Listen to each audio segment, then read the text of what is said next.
ಏನೇ ಮಗುನ್ ನೀನು ಎತ್ಕೋಬೇಕಾ? ನಾನೇ ಕೊಡಿ, ನಾನೇ ಎತ್ಕೊಂತೀನಿ.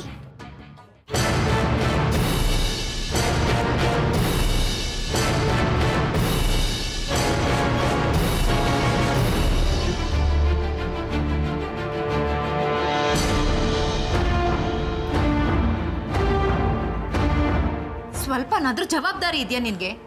ಮಗು ಉಸಿರು ಗಟ್ಟಿ ಅಳ್ತಾ ಇದೆ, ಉಸಿರು ಸಿಕ್ಕಾಕೊಂಡ್ರೆ ಏನ್ ಗತಿ? ನೀನೇನು ಮಗು ನೋಡ್ಕೊಳ್ಳೋದು ಬೇಕಾಗಿಲ್ಲ, ಈಗಿಂದೀಗ್ಲೇ ಗಂಟು ಮುಟ್ಟೆ ಕಟ್ಕೊಂಡು ಹೋಗ್ತಾ ಇರು.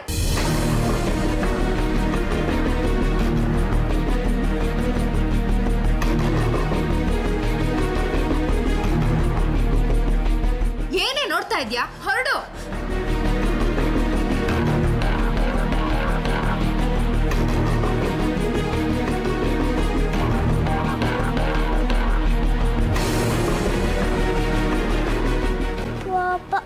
ಸುಳ್ಳಕ್ಕಂಗೆ ತುಂಬಾ ಪೆಟ್ಟು ಬಿತ್ತು ಅನ್ಸುತ್ತೆ, ಅಳ್ತಾ ಇದ್ದಾಳೆ. ನಿಂತ್ಕೋ ಅಕ್ಕ. ಅಕ್ಕ ಎಂತ ಕೆಲಸ ಮಾಡಿಬಿಟ್ರಿ ಅಕ್ಕ? ಮಾಯನ್ಗೆ ಯಾಕೆ ಹೊಡೆದ್ರಿ? ಇಂಥವ್ರನ್ನೆಲ್ಲ ಸುಮ್ಮನೆ ಬಿಡಬಾರ್ದು, ಬುದ್ಧಿ ಕಲಿಸ್ಲೇಬೇಕು. ಇಲ್ಲದೆ ಹೋದ್ರೆ ನಮ್ಮ ಕುತ್ತಿಗೆಗೆ ತಂದ್ಬಿಡ್ತಾರೆ. ಇವಳ ಕೆಲಸ ಏನು? ಮಗುನ್ ನೋಡ್ಕೊಳ್ಳೋದು ತಾನೆ. ಮಗುನ್ ಬಿಟ್ಟು ಇವಳು ಅಲ್ಲಿ ಇಲ್ಲಿ ಯಾಕೆ ಹೋಗ್ಬೇಕು? ಅಕ್ಕ ಪಾಪ ಏನೋ ಕೆಲಸ ಇತ್ತು ಅನ್ಸುತ್ತೆ, ಹೋಗಿದ್ದಾಳೆ ಬಿಡಿ. ನೀನೇನೇ ಹೇಳು, ಮಕ್ಕಳ ವಿಷಯದಲ್ಲಿ ಇಂಥ ಅಶಿಸ್ತನ್ನ ನಾನು ಸಹಿಸೋದಿಲ್ಲ. ಈಗಾಗಲೇ ನೀನೊಂದು ಮಗುನ ಕಳ್ಕೊಂಡಿದ್ಯಾ, ಅದನ್ನ ಮರಿಬೇಡ. ಈ ಥರ ಜವಾಬ್ದಾರಿ ಇಲ್ಲದೆ ಇರೋಳಿದ್ರೆ ಈ ಮಗುಗೂ ಏನಾದರೂ ಆಗ್ಬೋದು. ನಿನ್ನೆಚ್ಚರಿಕೆಯಲ್ಲಿ ನೀನಿರು, ಆಮೇಲೆ ಯಾರನ್ನೋ ದೂರಿ ಏನು ಪ್ರಯೋಜನ?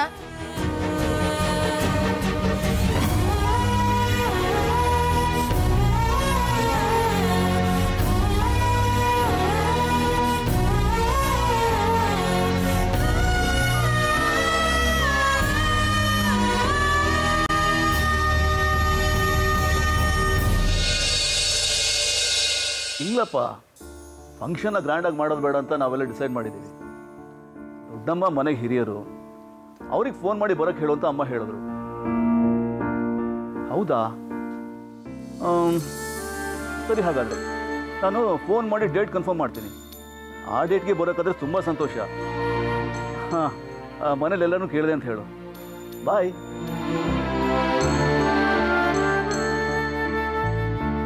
ಮಗುನ ಹೇಗೆ ನೋಡ್ಕೋಬೇಕು ಅನ್ನೋ ಜ್ಞಾನ ಒಬ್ರಿಗೂ ಇಲ್ಲ. ನಾವು ನೋಡ್ಕೊಂಡು ಹಾಗೆ ಮಗುನ ಕೆಲಸದವ್ರು ನೋಡ್ಕೋತಾರ? ಛೇ, ತಾಯಿ ಪ್ರೀತಿ ಬಗ್ಗೆ ಅವ್ರಿಗೆಲ್ಲ ಏನು ಗೊತ್ತಿರುತ್ತೆ ಅಂತ. ಭಾರತಿ, ಯಾಕೆ, ಏನಾಯ್ತು? ಮಗು ಒಂದೇ ಸಮ ಅಳ್ತಾ ಇದೆ. ಆ ಮಗು ಒಂದನ್ನೇ ಬಿಟ್ಟು ಈ ಮಾಯ ಎಲ್ಲ ತಿಪ್ಪೆ ಅಲಿಯಕ್ಕೆ ಹೋಗಿದ್ದಾಳೆ. ಶಾಂತ ಬಂದಿದ್ದಕ್ಕೆ ಸರಿ ಹೋಯ್ತು, ಇಲ್ಲದೆ ಹೋಗಿದ್ದಿದ್ರೆ ಇವತ್ತು ಆ ಮಾಯನ ಗ್ರಹಚಾರ ಬಿಡಿಸ್ಬಿಡ್ತಾ ಇದ್ದೆ. ಹೋಗ್ಲಿ ಬಿಡು, ನೀನು ಯಾಕೆ ಇಷ್ಟೊಂದು ಅಪ್ಸೆಟ್ ಆಗ್ತಾ ಇದೆಯಾ? ಶಾಂತ ನೋಡ್ಕೋತಾಳೆ, ಅವಳ ಮಗು ತಾನೆ.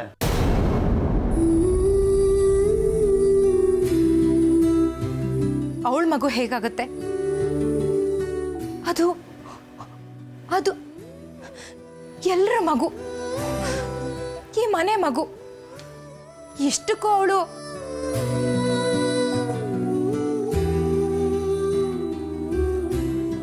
ಭಾರತಿ, ಯಾಕೆ ಸಿಟ್ಟು? ಕಂಟ್ರೋಲ್ ಮಾಡ್ಕೋ.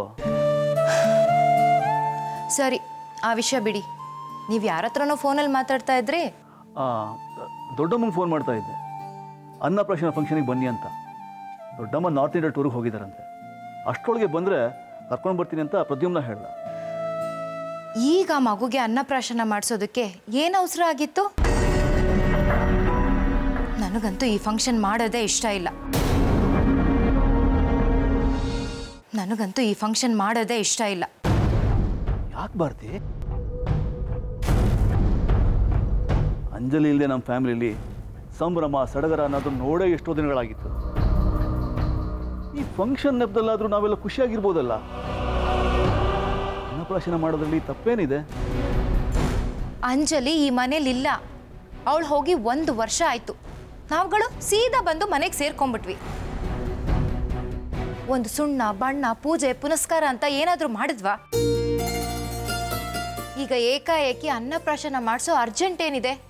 ನಿಧಾನಕ್ಕೆ ಮಾಡಿಸಿದ್ರೆ ಆಗಿರೋದು. ನೀನು ಹೇಳ್ತಾ ಇರೋದು ನಿಜಾನೇ. ನಮ್ಗೆ ಯಾರಿಗೂ ಇದು ಹೊಳಿಲೇ ಇಲ್ಲ. ಅಪ್ಪ ಹೇಳಿದ ತಕ್ಷಣ ನಾವೆಲ್ಲ ಹೂ ಅಂದ್ಬಿಟ್ವಿ. ನೀನು ಜ್ಞಾಪಿಸಿದ್ದು ಒಳ್ಳೇದಾಯಿತು. ನಾನು ಈಗಲೇ ವಿವೇಕ್ ಹತ್ರ ಮಾತಾಡ್ತೀನಿ. ಈ ಫಂಕ್ಷನ್ಗಿಂತ ಮುಂಚೆ ಪೂಜೆ ಕರ್ಮ ಏನಾದರೂ ಮಾಡಬೇಕಂತ ವಿಚಾರಿಸು ಅಂತ ಹೇಳ್ತೀನಿ. ನಾನಮ್ಮ ಆಗಿದ್ದಿದ್ರೆ ಈಗ ಈ ಫಂಕ್ಷನ್ನ ಬೇಡ ಅಂತ ಹೇಳ್ತಿದ್ದೆ. ಈಗಿನ ಕಾಲದಲ್ಲಿ ತಾಯಂದ್ರಿಗೆ ಮಕ್ಕಳಿಗೆ ಹಾಲು ಕುಡಿಸೋದೇ ಒಂದು ದೊಡ್ಡ ಕಷ್ಟ. ಶಾಂತನ್ಗೆ ಆ ಕಷ್ಟನೂ ಇಲ್ವಲ್ಲ. ಹಾಗಿರ್ಬೇಕಾದ್ರೆ ಮಗುಗೆ ಅನ್ನ ತಿನ್ನಿಸ್ಬಿಡ್ಬೇಕು ಅಂತ ಏನು ಅವಸರ? ಭಾರತಿ, ನಾನು ಮಾತಾಡ್ತೀನಿ ಅಂತ ಹೇಳಿದ್ನಲ್ಲ, ಈ ವಿಷಯನ ಇಲ್ಲಿಗೆ ಬಿಡು. ಅಂತ ಮುಂದೆ ಹೋಗಿ ಏನು ಹೇಳಬೇಡ. ಅವಳು ತುಂಬ ಸೂಕ್ಷ್ಮ ಮತ್ತು ನೊಂದ್ಕೋತಾಳೆ. ಇಲ್ಲ ರೀ, ನಾನು ಯಾರ ಮುಂದೆನೂ ಏನೂ ಹೇಳೋದಿಲ್ಲ. ಎಲ್ಲ ಅವ್ರವ್ರಿಗಿಷ್ಟ ಬಂದಂಗೆ ಮಾಡ್ಕೊಳ್ಳಿ.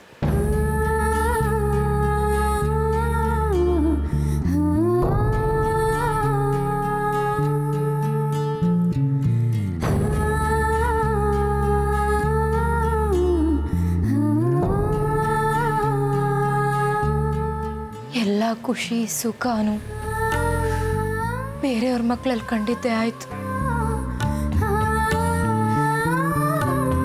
ನಮ್ದು ಅಂತ ಒಂದು ಮಗು ಇದ್ದಿದ್ರೆ ಅದ್ರ ಸಂಭ್ರಮನೇ ಬೇರೆ ಇರ್ತಾ ಇತ್ತು.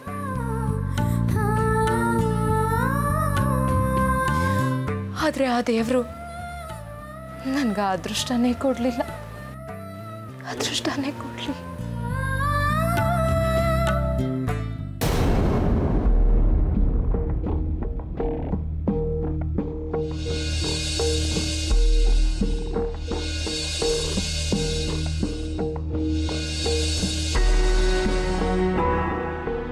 ವಿವೇಕ್, ಏನು ಯೋಚನೆ ಮಾಡ್ತಾ ಇದೆಯಾ?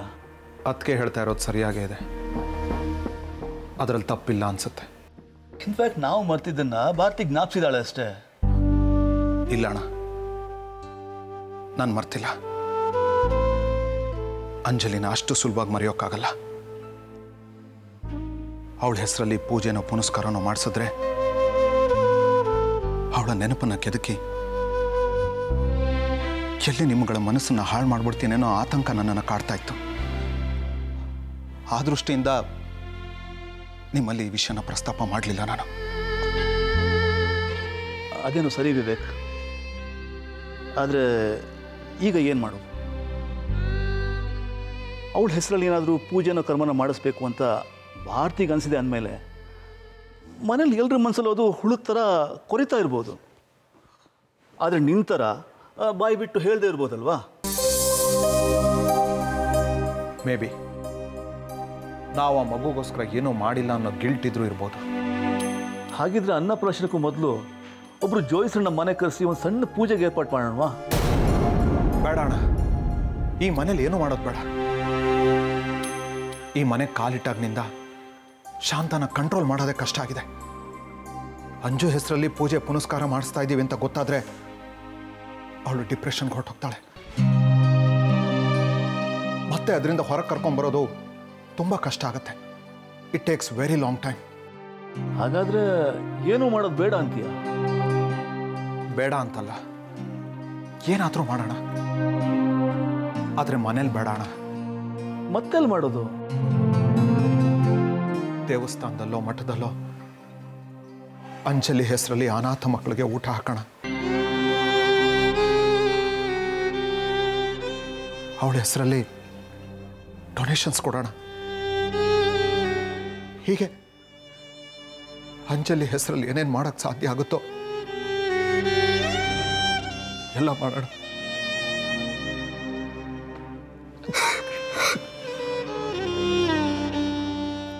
ವಿವೇಕ್, ವಿವೇಕ್,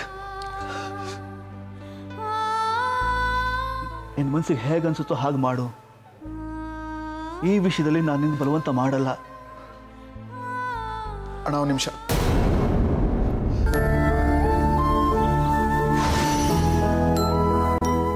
ವಿಷಯ ಮನೇಲಿ ಯಾರಿಗೂ ಗೊತ್ತಾಗೋದು ಬೇಡ. ವಾಸಿ ಆಗ್ತಿರೋ ಗಾಯನ ನಾವೇ ಕೆದಕ್ಕಾಗತ್ತೆ. ನಮ್ಮ 3 ಜನರಲ್ಲೇ ಇರಲಿ ವಿಷಯ. ಹಾಗೆ ಆಗಲಿ. ಯಾರಿಗೂ ಹೇಳಬೇಡ ಅಂತ ಈಗಲೇ ಭಾರತಿಗೂ ಹೇಳ್ತೀನಿ.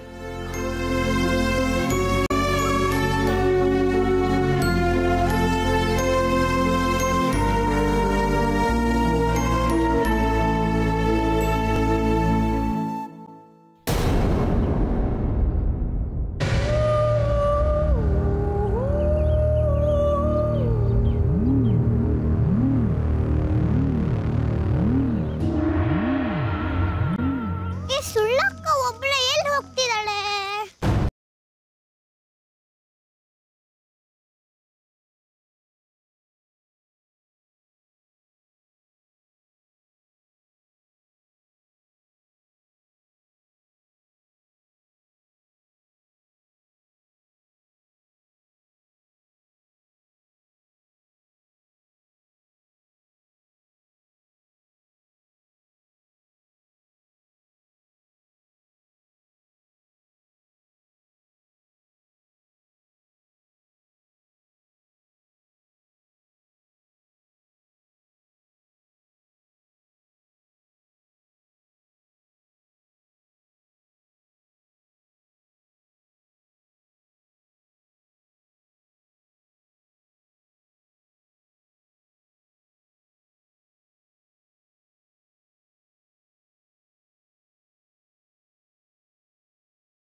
ನನಗೆ ನನ್ನನ್ನು ಬಿಟ್ಬಿಡು. ನಂಗೆ ಈ ಕೆಲಸ ಆಗಲ್ಲ. ಮಾಯಾ, ಏನಾಯ್ತು? ಮಗುನ್ ಬಿಟ್ಟು ಹೋಗಿದ್ದೆ ಅಂದ್ಬಿಟ್ಟು ಇವತ್ತು ಆ ಮನೆಯಲ್ಲಿ ದೊಡ್ಡ ರಾಧ ಅಂತಾನೆ ಆಯ್ತು. ಮನೆ ಬಿಟ್ಟು ಹೋಗು ಅಂತ ಆ ಭಾರತಿ ಅಂದ್ಲು. ಅವಳ ಕೈಲಿ ಹೊಡ್ಸ್ಕೊಂಡು ಬೈಸ್ಕೊಂಡಿರೋದಕ್ಕೆ ನನ್ಗೇನ್ ಕರ್ಮ? ನಾನು ಅಲ್ಲಿರಲ್ಲ. ಇವತ್ತೇ ಮನೆ ಬಿಟ್ಟು ಬಂದ್ಬಿಡ್ತೀನಿ. ಪ್ಲೀಸ್ ಮಾಯಾ, ಅರ್ಥ ಮಾಡ್ಕೋ. ನೀನೀಗ ಸಹನೆ ಕಳ್ಕೊಂಡ್ರೆ ನಮ್ಮ ಎಲ್ಲ ಕೆಲಸ ಕೆಟ್ಟೋಗುತ್ತೆ. 1-2 ದಿನ ಅಡ್ಜಸ್ಟ್ ಮಾಡ್ಕೋ ಪ್ಲೀಸ್. ನಮ್ಮ ಕೆಲಸ ತುಂಬ ತಡ ಆಗ್ತಿದೆ. ನಾನು ಅಲ್ಲಿಗೆ ಬಂದಿದ್ದೆ ನಿನ್ನ ಕೆಲಸ ಸುಲಭ ಆಗಲಿ ಅಂತ. ಆದರೆ ನೀನು ಅದಕ್ಕೆ ಬೇಕಾದ ಸಂದರ್ಭನ ಕ್ರಿಯೇಟ್ ಮಾಡ್ಕೊತಾ ಇಲ್ಲ. ನಾನೇನು ಮಾಡಲಿ ಶಿವು? ಹೆಜ್ಜೆ ಹೆಜ್ಜೆಗೂ ಏನಾದರೂ ಒಂದು ಸಮಸ್ಯೆ ಎದುರಾಗ್ತಾನೆ ಇದೆ. ಹಾಗಂತ ತಡ ಮಾಡಿದರೆ ನಮಗೆ ತೊಂದರೆ. ಎಲ್ಲರಿಗೂ ನಿನ್ನ ಮೇಲೆ ಅನುಮಾನ ಬರುತ್ತೆ. ಯಾರಿಗೂ ಅನುಮಾನ ಬರೋ ರೀತಿ ಕೆಲಸ ಮುಗಿಸ್ಬೇಕು. ಸುಳ್ಳಕ್ಕಲ್ ಕೆಲಸ ಅಂದ್ರೆ ಕಸ ಗುಡ್ಸೋದು, ಪಾತ್ರೆ ತೊಳೆಯೋದು, ಬಟ್ಟೆ ಒಗೆಯೋದು. ಅನುಮಾನ ಬರ್ತಾರಂಗ್ ಕೆಲಸ ಮುಗಿಸೋದು ಅಂದ್ರೆ ಪುಟ್ಟ ಪಾತ್ರೆ ಎಲ್ಲ ಕತ್ಕೊಂಡು ಹೋಗ್ಬಿಡ್ತಾಳ. ಪಾತ್ರೆ ಬಟ್ಟೆ ಅಂದ್ರೆ ಎತ್ಕೊಂಡ್ಬರೋದು ಸುಲಭ ಶಿವು. ಆದ್ರೆ ಇದು ಹಾಗಲ್ಲ. ಸ್ವಲ್ಪ ಏಮಾರಿದ್ರು ಇಬ್ರು ತಗ್ಲಾಕೋತೀವಿ. ಸರಿ, ನಾನು ಸ್ವಲ್ಪ ಟೈಮ್ ಕೊಡು. ಹೇಗಾದ್ರೂ ಮಾಯ ಮಾಡ್ತೀನಿ. ಮಾಯನ ಇವ್ರಿಗೂ ಮ್ಯಾಜಿಕ್ ಮಾಡಕ್ ಬರುತ್ತಾ? ನನಗೆ ಗೊತ್ತೇ ಇರ್ಲಿಲ್ವಲ್ಲ. ಏನ್ ಮಾಯ ಮಾಡ್ತೀನಿ ಅಂತ ಅಂತಿದ್ದಾಳೆ ಈ ಸುಳ್ಳಕ್ಕ. ಸರಿ, ಇನ್ನೂ ನನಗೆ ನಿನ್ನ ಮೇಲೆ ನಂಬಿಕೆ ಇದೆ. ಅದೇನು ಮಾಡ್ತೀಯಾ ಮಾಡು. ಆ ವಿಷಯ ನನಗೆ ಬಿಡು. ಮನೆ ಪರಿಸ್ಥಿತಿ ನೋಡಿ ರಾತ್ರಿ ನಾನು ನಿನಗೆ ಫೋನ್ ಮಾಡ್ತೀನಿ. ಆಯಿತು, ಹೋಗ್ತಾ ದಾರಿಯಲ್ಲಿ ಹಣ್ಣುಕಾಯಿ ಬುಟ್ಟಿ ತೊಗೊಂಡೋಗು. ದೇವಸ್ಥಾನಕ್ಕೆ ಹೋಗಿದ್ದೆ ಅಂತ ಹೇಳು. ಇಲ್ಲಾಂದ್ರೆ ಮನೆಯಲ್ಲಿ ಅನುಮಾನ ಬರುತ್ತೆ. ಸರಿ, ನೀ ಹೇಳ್ದಾಗೆ ಮಾಡ್ತೀನಿ. ಬರ್ತೀನಿ. ಇವರಿಬ್ರು ಏನ್ ಮಾತಾಡ್ಕೊಂಡ್ರು ಅಂತ ಅರ್ಥನೇ ಆಗಿಲ್ವಲ್ಲ. ಈ ಸುಳ್ಳಕ್ಕ ಏನ್ ಮಾಯ ಮಾಡ್ತಾಳಂತ ಏನು ಗೊತ್ತೇ ಆಗ್ತಿಲ್ಲ. ಹೇಳಿ, ಯಾರ್ಯಾರು ಯಾವ್ಯಾವ ಜವಾಬ್ದಾರಿ ತಗೋತೀರಾ ಅಂತ. ನಾನು ವಿದ್ಯೆ ನೋಡ್ಕೊತೀನಿ. ಏನು ಹಾಗಂದ್ರೆ? ಅವಳು ಮಾಡಿರೋ ಸ್ವೀಟ್ನೆಲ್ಲ ಕದ್ ತಿಂತಾ ಇರ್ತಾಳೆ. ಕದ್ದಿದೇವ್ರಾಗ ನಾನು ನೋಡ್ಕೊತೀನಿ. ಸಾಕು, ಸುಮ್ಮನೆ ಇರೆ. ಅಲ್ವೋ, ನಾನು ಸೀರಿಯಸ್ ಆಗಿ ಕೇಳ್ತಾ ಇದ್ರೆ ಇಲ್ಲೂ ನೀನು ತರಲೆ ಮಾಡ್ತೀಯಲ್ಲ. ಕೂತ್ಕೋ ಸುಮ್ಮನೆ. ನೀನು ಏನು ಜವಾಬ್ದಾರಿ ತಗೋತೀಯ ಹೇಳು. ಅಡುಗೆಯವರೆಲ್ಲ ಅಡುಗೆ ಮಾಡಿದ್ಮೇಲೆ ಅದನ್ನೆಲ್ಲ ಟೇಸ್ಟ್ ಮಾಡಿ ಕ್ವಾಲಿಟಿ ಚೆಕ್ ಮಾಡಿ ಹೇಳ್ತೀನಿ. ವಾವ್ ಮಿಸ್ಟರ್ ಅಮರ್, ಎಂಥ ಗನಂದಾರಿ ಕೆಲಸ ಮಾಡ್ತಾ ಇದ್ದೀರಾ. ಹಲೋ, ಅದನ್ನೆಲ್ಲ ನೋಡೋಕ್ಕೆ ನಾವು ಹೆಂಗಸ್ರಿದ್ದೀವಿ, ತಾವು ಬೇರೆ ಏನಾದ್ರು ಕೆಲಸ ನೋಡ್ಕೊಳ್ಳಿ. ಬೇರೆ ಕೆಲಸನ? ಏನದು? ನಿನ್ನ ಕೆಲಸ ಶುರು ಆಗೋದು ಯಾವಾಗ ಗೊತ್ತಾ? ನಾವು ಗೆಸ್ಟ್ಗಳೆಲ್ಲ ಊಟ ಮಾಡಿದ ತಕ್ಷಣ. ಹಾಂ, ಎಲೆಡ್ಕೆ ಕೊಡೋದಾ? ಸೂಪರ್. ಅಲ್ಲ, ನಾವೆಲ್ಲ ಊಟ ಮಾಡಿರ್ತೀವಲ್ಲ, ಎಲೆ ಎತ್ತ ಹಾಕೋದು. ಯು ಇಡಿಯಟ್, ನನ್ನನ್ನು ಎಂಜಲ್ ಎಲೆ ಎತ್ತು ಅಂತೀಯಾ? ನೀನು ಏನು ಮಾಡ್ತೀನಿ ನೋಡ್ತಾ ಇದ್ದೀಗ. ಓ ಸಾಕು, ಸುಮ್ಮನೆ ಇರೋ. ಅವಳು ಹೇಳಿದ್ರಲ್ಲಿ ಅಂಥ ತಪ್ಪೇನೋ ಇದೆ ನೋಡೋ. ಅವ್ರವ್ರ ಕೆಲಸ ಅವ್ರವ್ರಿಗೆ ಶ್ರೇಷ್ಠ. ನಮ್ಮ ಪ್ರಧಾನಮಂತ್ರಿಗಳೇ ಪೊರಕೆ ಹಿಡ್ಕೊಂಡು ಬೀದಿಲಿ ಕಸ ಗುಡಿಸಿದ್ದಾರೆ. ಅಂಥದ್ರಲ್ಲಿ ನಾವು ಊಟ ಮಾಡಿದ್ದು ಎಂಜಲೆಲ್ಲ ನಾವು ಎತ್ತೋದ್ರಲ್ಲಿ ಏನೋ ತಪ್ಪಿದೆ? ಅಪ್ಪ, ನೀವು ಅವಳಿಗೆ ಸಪೋರ್ಟ್ ಮಾಡಬೇಡಿ, ಅವಳಿಗೆ ತುಂಬ ಕೊಬ್ಬು. ಹೌದು, ನೀನು ನನಗೆ ದಿನ ತಂದಾಗ್ತಿಲ್ಲ, ಅದಕ್ಕೆ ನಾನು ಕೊಬ್ಬು. ನೋಡಿ, ನೀವಿಬ್ಬರು ಆಮೇಲೆ ಪುರುಷೋತ್ತಾಗಿ ಕಿತ್ತಾಡಿ. ಈಗ ನಮ್ಮ ಕಾರ್ಯಕ್ರಮದ ಬಗ್ಗೆ ನಾವು ತೀರ್ಮಾನ ಮಾಡೋಣ.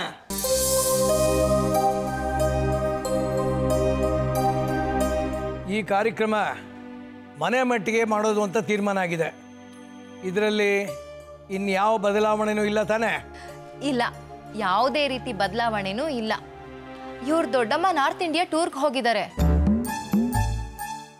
ಅವ್ರು ಬಂದರೂ ಬರಬಹುದು. ಹಾಗೆ ಶಾಂತನ್ ಕಡೆ ರಿಲೇಟಿವ್ಸ್ನ ಯಾರನ್ನಾದ್ರೂ ಕರಿಬೇಕಾಗತ್ತೆ. ಅಮ್ಮ ಜೊತೆಗೆ ತಂಗಿ ಬರ್ಬೋದು ಅನ್ಸುತ್ತೆ ಅಷ್ಟೇ. ವಿವೇಕ್, ನೀನೇನು ಮಾತಾಡ್ತಾನೆ ಇಲ್ವಲ್ಲಪ್ಪ? ಎಲ್ಲ ತೀರ್ಮಾನ ಆಗಿದೆಯಲ್ಲ, ನಾನು ಮಾತಾಡೋಕ್ಕೇನಿದೆ? ಹಾಗಂದ್ರೆ ಹೇಗಣ್ಣ? ಅನ್ನಪ್ರಾಶನ ನಡೀತಾ ಇರೋದು ನಿನ್ನ ಮಗಳಿಗೆ ತಾನೇ. ನೀನೇ ಮುಂದೆ ನಿಂತು ಎಲ್ಲ ಓಡಾಡ್ಬೇಕಲ್ವಾ? ಓಡಾಡೋಣ, ಅದಕ್ಕಿನ್ನೂ ಟೈಮ್ ಇದೆ. ಪೂಜೆಗೆ ಯಾರನ್ನ ಕರೆಸ್ತಾ ಇದೆಯಪ್ಪ? ನಾನು ಅವಧಾನಿಗಳ ಹತ್ರ ಹೋಗ್ತಾ ಇದ್ದೀನಿ. ಸ್ವಲ್ಪ ಕೆಲಸ ಇದೆ, ಅವ್ರನ್ನೇ ಬರಕ್ಕೆ ಹೇಳ್ತೀನಿ.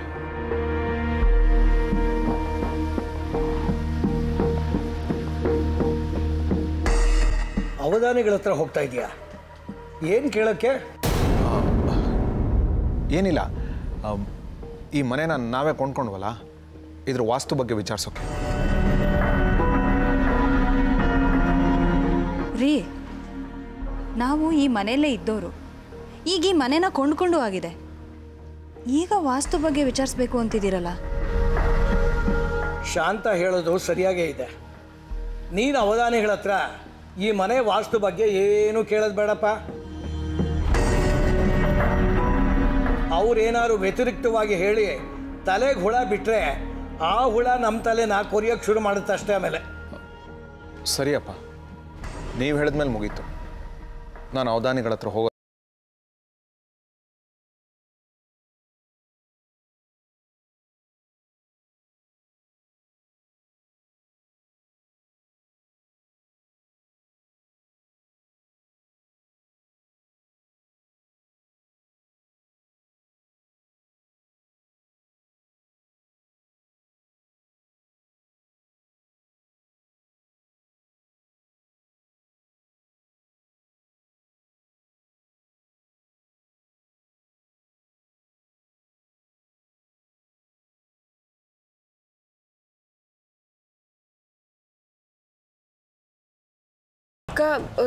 ದೇವಸ್ಥಾನಕ್ಕೆ ಹೋಗಿದ್ದೆ.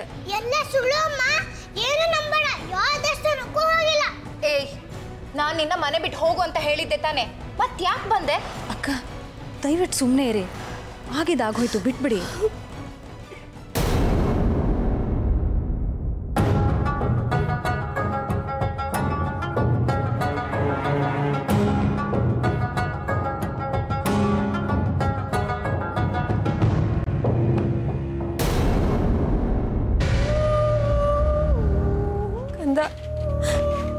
ಈ ಮನೆ ಬಿಟ್ಟು ಹೋಗ್ಬೇಕು ಅಂತಾನೆ ಹೊರಟ್ಬಿಟ್ಟಿದ್ದೆ.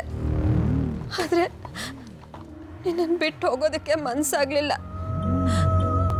ನಿನ್ನನ್ನು ಬಿಟ್ಟು ಇನ್ನೆಲ್ಲೂ ಹೋಗಲ್ಲ ಕಂದ, ನಿನ್ನ ಜೊತೆನೇ ಇರ್ತೀನಿ.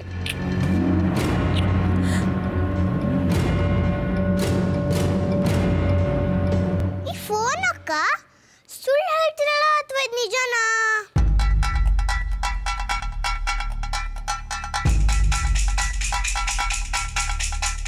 ಮಾಯಾ, ಭಾರತಿ ಅಕ್ಕ ನಿನ್ನ ಮೇಲೆ ಕೈ ಮಾಡಬಾರ್ದಾಗಿತ್ತು. ನನಗೂ ಅದು ಸರಿ ಅನ್ನಿಸ್ಲಿಲ್ಲ. ನೀನು ಮನೆ ಬಿಟ್ಟು ಹೋಗೋದು ನನಗೂ ಇಷ್ಟ ಇಲ್ಲ.